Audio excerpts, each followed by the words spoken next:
કાકા તમે અમારી વાત સાંભળીને હવે જોઉં તમે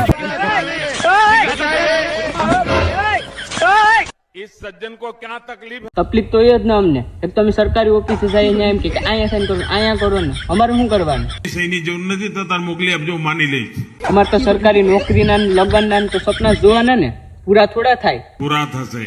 પૂરા થશે ક્યારે પૂરા થશે 8 વર્ષમાં દોસ્તો 8 વર્ષમાં તો હું ઘરડો થઈ જાઉં મરી જાઉં હું મરી તો તમે મારું ન માન્યા ને હવે તમે શું તમારી એક વાત નથી મારે માનવી હવે કારણ શું